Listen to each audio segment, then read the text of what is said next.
Media daily online ന്യൂസിലേക്ക് സ്വാഗതം. വാർത്തകൾ വായിക്കുന്നത് ഹബീബ്.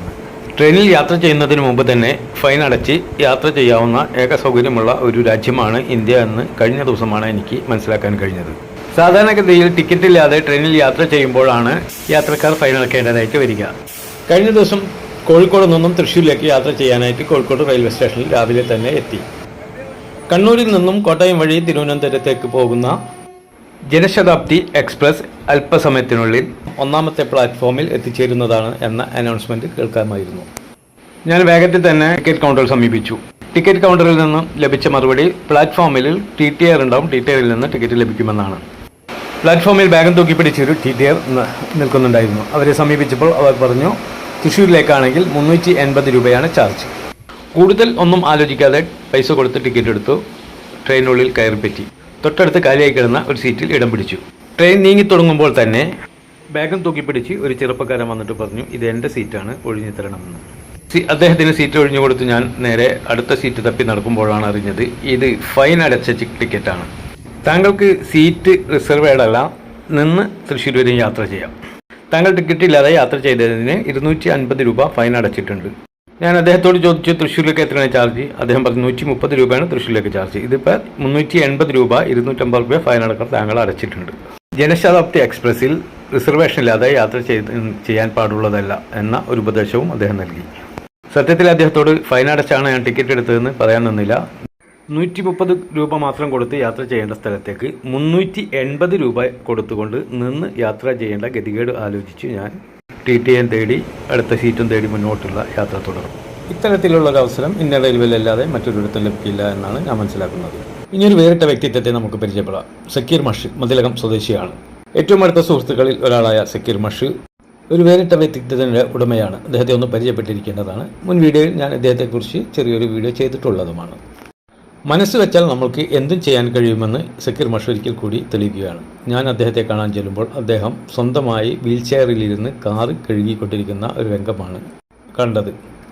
എന്നാൽ പിന്നെ ഒരു വീഡിയോ ചെയ്തു കളയാമെന്ന് വിചാരിച്ചു. അദ്ദേഹത്തിൻ്റെ ആ കാറ് കഴുകുന്ന രംഗം ഒന്ന് ചിത്രീകരിച്ചു. നമുക്കൊന്ന് കണ്ടു നോക്കാം. അദ്ദേഹം വർഷങ്ങളായിട്ട് വീൽ ചെയറിലാണ് സഞ്ചാരമെങ്കിലും ഈ കാറ് ഇദ്ദേഹത്തിൻ്റെ സ്വന്തമാണ്.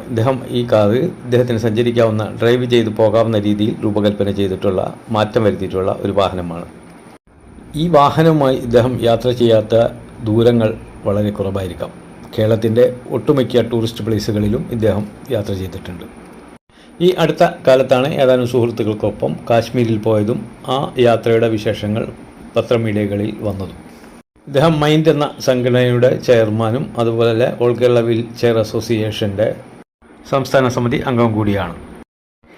ഇത്തരം സംഘടനയിൽ പ്രവർത്തിക്കുന്നവർക്ക് ഊർജം പകരുന്നതിനോടൊപ്പം തന്നെ ഭിന്നശേഷിക്കാരായിട്ടുള്ള എല്ലാവർക്കും ഇദ്ദേഹം ഒരു മാതൃകയായി തന്നെയാണ് കാണുന്നത്. മനസ്സ് വെച്ചാൽ ഭിന്നശേഷി ഒരു പ്രശ്നമല്ല, നമ്മൾക്ക് എന്തും നേടിയെടുക്കാമെന്ന് ഇദ്ദേഹത്തിൻ്റെ ജീവിതം തെളിയിക്കുകയാണ്.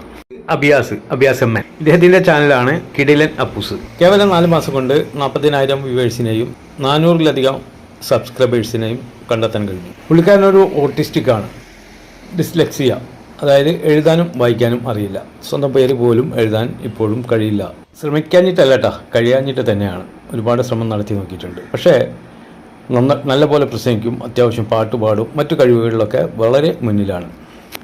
അബിയാസിൻ്റെ ഒരുപാട് കാലത്തെ ഒരാഗ്രഹമാണ് ഒരു വണ്ടി ഓടിക്കണമെന്നത്. ശ്രമിക്കാഞ്ഞിട്ടല്ല എന്ന് ഞാൻ നേരത്തെ സൂചിപ്പിച്ചു. പലതിലും ശ്രമിക്കുന്ന പോലെ തന്നെ ഇതിലും ഒരുപാട് ശ്രമങ്ങൾ നടത്തിയിരുന്നു. എഴുത്തും വായന അറിയാത്തവർക്ക് ലേണിംഗ് ലൈസൻസ് കിട്ടുക എളുപ്പമല്ലാത്തത് കൊണ്ട് മാത്രം ഇത്രയും കാലം വാഹനം ഓടിക്കുക എന്ന ആഗ്രഹം മനസ്സിൽ ഒതുക്കി കഴിയുകയായിരുന്നു. 1-2 തവണ ഡ്രൈവിംഗ് സ്കൂളിൽ പോയി ശ്രമം നടത്തിയിരുന്നു. പക്ഷേ അന്നൊന്നും ഈ പറഞ്ഞ പോലെ ലേണിംഗ് ലൈസൻസ് ലഭിക്കാനുള്ള സാധ്യതകൾ ലഭ്യമായില്ല. പിന്നീട് അങ്ങോട്ട് വാഹനം ഓടിക്കുക എന്ന മോഹം മനസ്സിലൊതുക്കി കഴിയുന്ന സാഹചര്യത്തിലാണ് കഴിഞ്ഞ ദിവസം പുള്ളിക്കാരൻ പുതിയ ഒരു കോഴ്സിന് അഡ്മിഷൻ കിട്ടുന്നത്. അതായത് ടെൽട്രോണിൽ ഗ്രാഫിക് ഡിസൈനിൽ അഡ്മിഷൻ ലഭിക്കുന്നത്. അഡ്മിഷൻ എടുത്ത് തിരിച്ചു വരുമ്പോഴാണ് ഇത്തരം ഒരു വാഹനത്തെ സംബന്ധിച്ച് അറിയാൻ കഴിഞ്ഞത്. അതായത് റെൻറ്റിന് ഒരു മോട്ടോർ സൈക്കിൾ ലഭിക്കുമെന്ന്.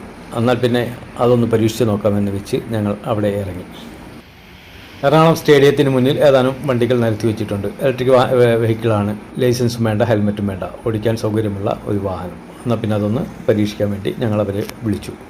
ഒരു മണിക്കൂറിന് 120 രൂപ, 300 രൂപ ഡെപ്പോസിറ്റ്, അങ്ങനെ 420 രൂപ കൊടുത്തു കഴിഞ്ഞാൽ ഒരു മണിക്കൂർ നമുക്ക് ആ വാഹനം സ്വന്തമായി ഓടിച്ച് നടക്കാവുന്നതാണ്. 1 മണിക്കൂർ വാടകയ്ക്കെടുത്തു. നേരെ ആ വാഹനം ഓടിച്ച് വർഷങ്ങളായിട്ട് കൊണ്ടു നടന്നിരുന്ന ആ ആഗ്രഹം അങ്ങനെ സഫലീകരിക്കുകയാണ് അന്നുണ്ടായത്. എറണാകുളത്ത് ഇവരുടെ സേവനം ലഭിക്കുന്നത് 2 ഇടങ്ങളിലാണ്. ഒന്ന് ജവഹർലാൽ നെഹ്റു സ്റ്റേഡിയത്തിന് മുന്നിലും മറ്റൊന്ന് മറൈൻ ഡ്രൈവിലും.